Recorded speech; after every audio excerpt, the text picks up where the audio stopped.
The Houston Astros got out the brooms and sweeping the Los Angeles Dodgers. Wait, I didn't sign up for this. You did sign up for this. I did not sign up for this conversation. In ink, the Astros go to Dodger Stadium, win not one, not two, but 3 games in a row, leave L.A. with the perfect ledger. But that's not what it's all about. Sure, there's all-star games to talk about, and we will. And we'll talk about what's happening in the NBA, a trade today that Monse can't wait to talk about.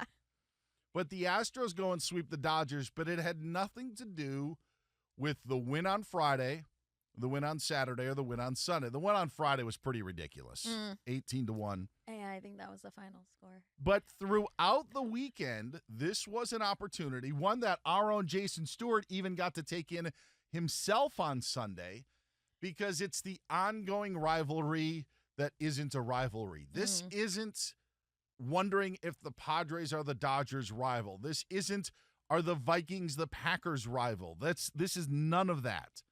This is the Dodgers hate the Astros, and from now on, from 2017 until now on, they will always hate the Houston Astros. That's what this weekend was about, Monse. Yes, it was about that because do you remember what happened in 2017, Dan? Do we need Astros world champs? Oh, you're so rude. So rude. The cheating Astros, yes, they cheated against the Yankees, cheated on the way to beating the Dodgers and winning the World Series. And cheaters, never going to forget. Always going to be cheaters. Cheaters once, cheaters forever. I have heard that when it comes. Did they cheat when they scored 18? I've heard I'm that not sure. when it comes to men and women. One's a cheat, always a cheat. Exactly. Do you believe in that? I completely do. It's hard to not, right? I am 100%. I just want to believe people can change, believe but that. they can't. I complete that. Once a cheater, always a cheater. Now, at some point, it's going to stop, but once a cheater, always a cheater. And I feel that thought process, not that the Astros are going to cheat again, but it's apropos in this situation because the Astros are the Astros, and the Dodgers will always think that the Astros are cheaters from what you laid out. Absolutely. Absolutely. It's hard to pretend like that's not a sore subject, that whenever it comes up, I'm like, ugh. Especially because I think with Kershaw, I do think the Kershaw slander derives a lot from 2017. Like, if we would have won, the Kershaw playoff slander maybe would not be what it is today. And he had a great game 1 in 2017 against the Astros, but he gets such slander, and I throw it back to if that wouldn't have happened, Kershaw wouldn't be hated as much, or would not. He is loved, but you know what I'm talking about. Everyone always brings up playoff Kershaw. Nothing has been changed. The Astros are still World Series champions. Boo. That was not vacated. Jason Stewart was there on Sunday. If you missed any of Jason Stewart at Dodger Stadium, I believe we have some of that as well. Is that what 27 stands for? The number of pitchers you saw coming in the 2017 postseason? Huh? Is that what 27 stands for? Answer me! Are you still waiting on that answer, Jason Stewart? Yeah, he never answered me. That's odd. I will say this. He did ground out or fly out, and that one at bat. So I'm guessing I rattled him for one at bat. Now, the 9th inning, when he took a pitch, a fastball over the left field fence, I guess he wasn't rattled anymore. Yeah, no, he tends to not get rattled. Will you always hate the Astros? I will, and I don't even know if it's the Astros' fault. And I'll blame Rob Manfred. Remember, if you go back 8 years, Rob Manfred gave players complete immunity for telling the story. So not one player has ever suffered any punishment for it. And then when Altuve himself had a chance to be contrite and explain what he did, and I won't blame him for this, English second language, he didn't come off as either contrite or apologetic. So it just kind of left the Dodgers with a bad taste in their mouth. Nobody was punished. The title was not cleared, and Altuve came off as kind of this unapologetic jerk. So I think I blame Manfred first and foremost, and then I blame the Astros. See, that it's funny you say that because I am actually in a similar spot with my fandom with the Seahawks. The Seahawks have rivals. They had rivals from the AFC West, Broncos, Raiders, but they moved to the NFC West, and really it's the Niners and Rams. That's their rivals right now. But I will never, as a lifelong Seahawks fan, ever cheer for the Pittsburgh Steelers again. And it's not their fault technically that they got all the calls in Super Bowl 40, but it kind of is because they were the Pittsburgh Steelers. It was 85% Steeler fans at Ford Field for Super Bowl 40. It's everything that comes with the Pittsburgh Steelers.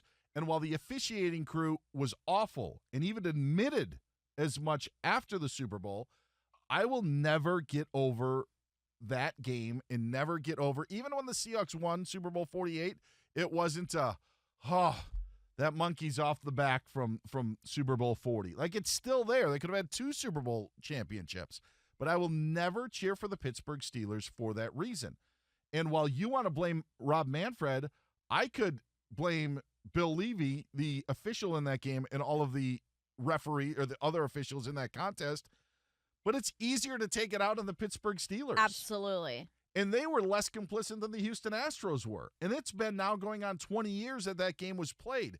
So I get it. And I feel that there's rivals for every team in sports. But there are unintended rivals that I think make things more interesting. So Astros-Dodgers this weekend, super interesting because of that unintended rivalry. Couldn't agree with you more. And I hear what you're saying, Jason, but I'm not going to lie. I think my hatred will stay for the Astros even once Jose Altuve leaves. But you're right. Jose Altuve, right now, enemy number 1, will be until the end of time. But it will be the Astros for as long, I don't even know when. And it does partially have to do with the fact that nothing was done. That's super annoying. Nothing was done about that. And not even Dodger fans and Yankee fans should be mad, and everybody else who they cheated along the way with, but like baseball fans should be mad that Manfred did nothing about it. Nothing. They should be, but they're not. They're not. And that's your point. It's only us. And so then as a Dodger fan, I don't want to put words in your mouth, but I would believe, like, one of the comforting things about being a Seahawks fan is with that game, everybody also thinks that they got screwed except for the Steelers. But to your case, and if you working with the Dodgers and Jason being a fan, I'll call you a fan as well. Yeah. You being a fan of the Dodgers is nobody else has your back anymore because they're over it. Yes. They didn't lose the World Series because of that. Even if cheating was going on in the game against the White Sox with a middle reliever, the White Sox don't care anymore. They're not booing they're booing their own team. They don't have to boo the Astros. It's now only your battle, and that's what's also got to make it doubly frustrating. You're not wrong. You're not wrong when people are so over it except us. And It's the so whole true. Altuve thing, by the way, and I was thinking about this yesterday as I was heckling him, and I had a good time doing that. I'm 52 years old, and I was heckling a ball player. Now, the thing that pisses me off most is how good he is. Yes. The fact that he shows up almost every park, especially the Dodgers, and he performs as well. He's going to walk off the field, and as soon as he can, he's going to walk into Cooperstown. He's a really good player. And if he wasn't as good, it wouldn't hurt as much. You know? Yes. Totally agree with you. When a minor leaguer is busted for steroids, I get it. They're trying to make the big leagues. In a way, it's a Barry Bonds sort of thing. Why did Bonds need to do all this stuff? He was already amazing as he was. When Brady Anderson does it, or Rafael Palmeiro trying to get to that next level, even Sammy Sosa, why do you do it? Why did you need to do it? Barry Bonds is the poster child of that. Altuve is great, but when you say, like, you would have been a Hall of Famer if you didn't do all of that stuff, but you couldn't help yourself. It's completely frustrating. Very. And Barry Bonds didn't even win. At least Jose Altuve won one.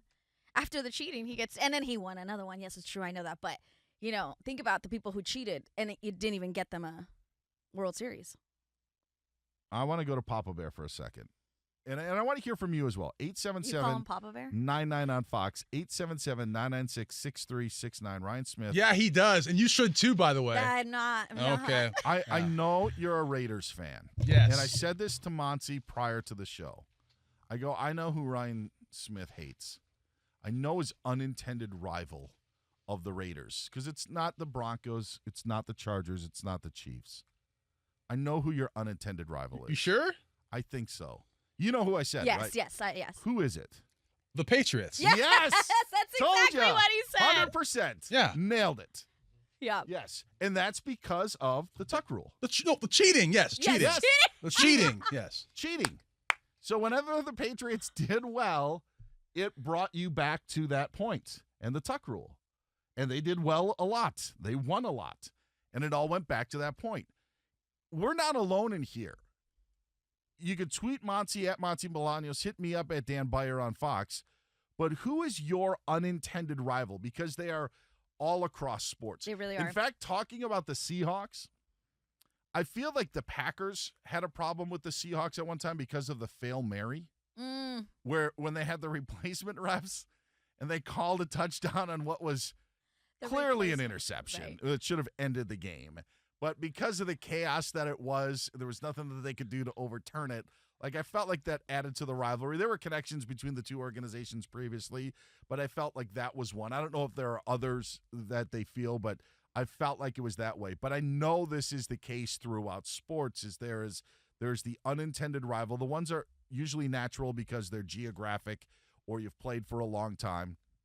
But it's the ones that are outside of that realm. In college football, Oregon and Oklahoma had like a rivalry at one point. And this was years back, dating to stuff that happened in their games. And all of a sudden, the Ducks are hating the Sooners and the Sooners are hating the Ducks.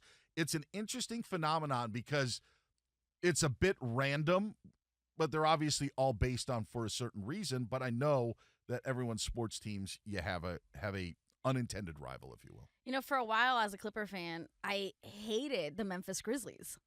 There was a while where it was back and forth between us. And Zach Randolph always went off against us.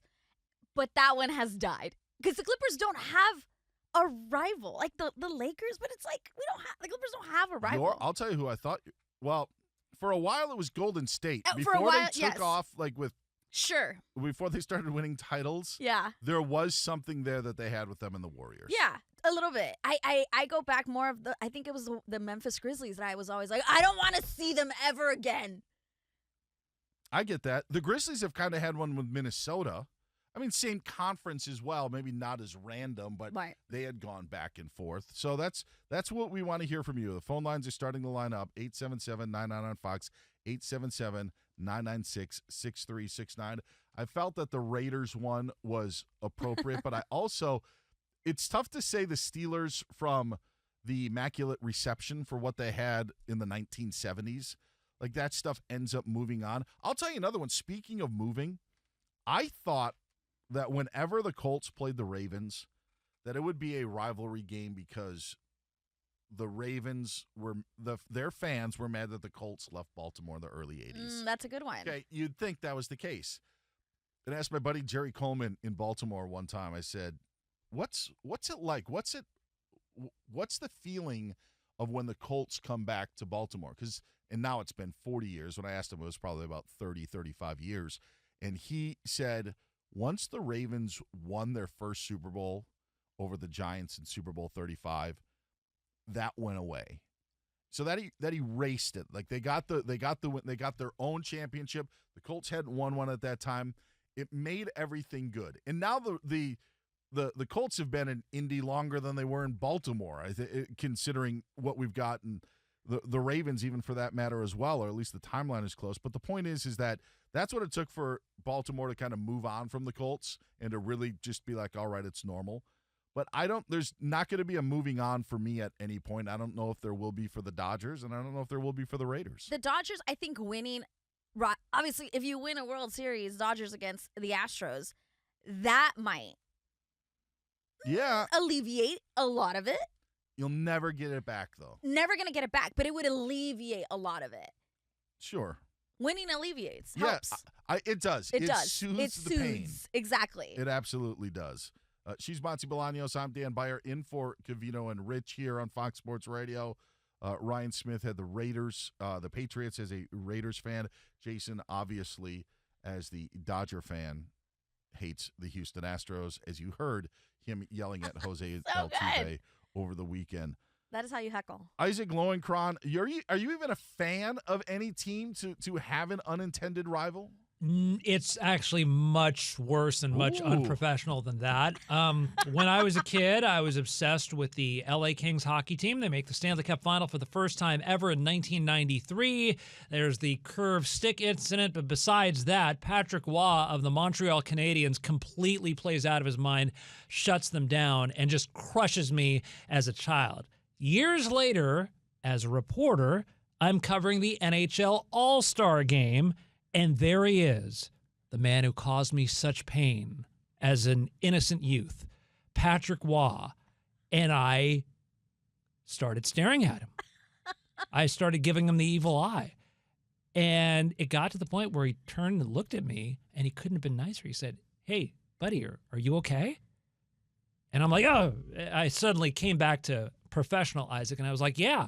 But I was like so devastated by that man that I kind of find myself kind of crossing the line there, to be honest with you. Also, by the way, Saved by the Bell growing up, Zach and Kelly were this thing, and they got broken up by this guy, Jeff, an actor named Patrick Muldoon. I saw Patrick Muldoon at a Laker game one night just as a fan, and the same thing happened. I couldn't separate, reality from fiction. Yeah, Zach and Kelly. And then he cheated on Kelly. So with that blonde, right? Couldn't stand her. Yes. That guy was smooth, though. He was. He was smooth, but as and he said, was cute. Once Oh, a cheat, jeez. once a cheat, always a cheat. Always a cheat. Jesse's in Indiana, joining us on Covino and Rich. Jesse, welcome in. Happy Monday. How are you? Hey, how's it going? Happy Monday to you all. Thanks. All right. Who do you hate that you maybe shouldn't hate, but you have to hate for a reason? So, mine's a weird one. I'm a big soccer guy. I'm in southern Indiana, closer to Kentucky, so I'm a Louisville City fan in the second division of U.S. soccer. And the team I absolutely hate plays and doesn't even play in our division, but one Knoxville, I can never cheer for them. We played them in a preseason game, and they broke our captain's leg, and he hasn't played for 2 years. He's played once in the last 2 years. Oh, yeah, no. Hate them forever. Done. Absolutely done. Yeah. Even at that level, there's something dirty about it. Stu's in Vegas, a Raiders fan, or does he hate the Raiders? We're about to find out. Stu, welcome to Covino and Rich. How we doing, guys? I hate the Raiders just because I've always hated the Raiders. I'm just tired of hearing about the Chuck rule. Okay. Whoa. Ryan Smith, not a fan. Stu, who are you a fan of? Oh, geez, you dropped him? Oh, I did not drop him. I did not drop him. Stu has disappeared. I didn't drop him. I swear to God, I didn't Stop the propaganda. Stop the propaganda. Convenient there. I didn't do it. Ryan. I love how he hates the Raiders because he hates them talking about their misery. That's so interesting. Yes, and he's in Vegas. Yeah. He probably hears it all the time. Tom's in Florida. Tom, welcome. Yeah. Hi, guys. Mine is I have an ultimate hatred of Dan Quinn and Kyle Shanahan as a Falcons fan all my life. Just run the damn ball against the Patriots. So I cheer against whoever they're coaching. Just run the ball. So you hate the Commanders and 49ers. 49ers. Oh, my. Yeah, I get it. I honestly think they hated each other. No, they didn't hate each other. They just weren't on the same page.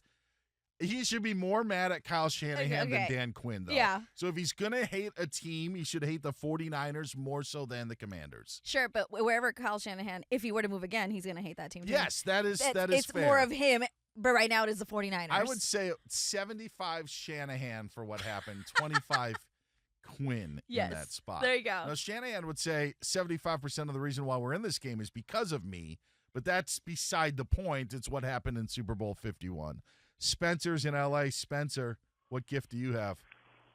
So I'm a Rams fan, and I have a friend who's a Saints fan. And after that 2017 NFC Championship game, my friend, every time he sees me, is we would have won that Super Bowl if not for that pass interference. Ever since that game, he just hates the Rams. And I think the same could probably be said for every Saints fan. I agree with that. Yeah. I would, if I'm a Saints fan, Bree, I know. Brianna Muro, yes. Who's at the update desk Yesterday, that's right. Producer here at Fox Sports Radio. She is a Saints fan. I can get on board with that. Yeah, totally. Makes sense. And they were also in the same division at one time, which is actually the funny because the Falcons caller called in. Falcons and 49ers were in the same division a long time ago, NFC West. But there could have been a rivalry there if you wanted to. But I would if I'm a Saints fan, I'm never getting over that pass interference call. Probably not. You probably dream about it. Now think of that times 7, because that's what happened in the Super Bowl to the Seahawks. Because there were like 7 calls that they got screwed on against Pittsburgh because Jerome Bettis is playing his last game. All right, Mike's in St. Paul. Mike, welcome into Fox Sports Radio. Mike? All right, Thanks, I Mike. think do we have Mike? No, we don't have Mike. Thanks, Mike. That's all right. We'll get to Mike. A lot of great recommendations. We'll take more. Again, hit Monse up at Monse Bolanos. You can find me at Dan Beyer on Fox. We are in for Covino and Rich today. This all stemming from the Dodgers never being able to get over their hatred for the Houston Astros.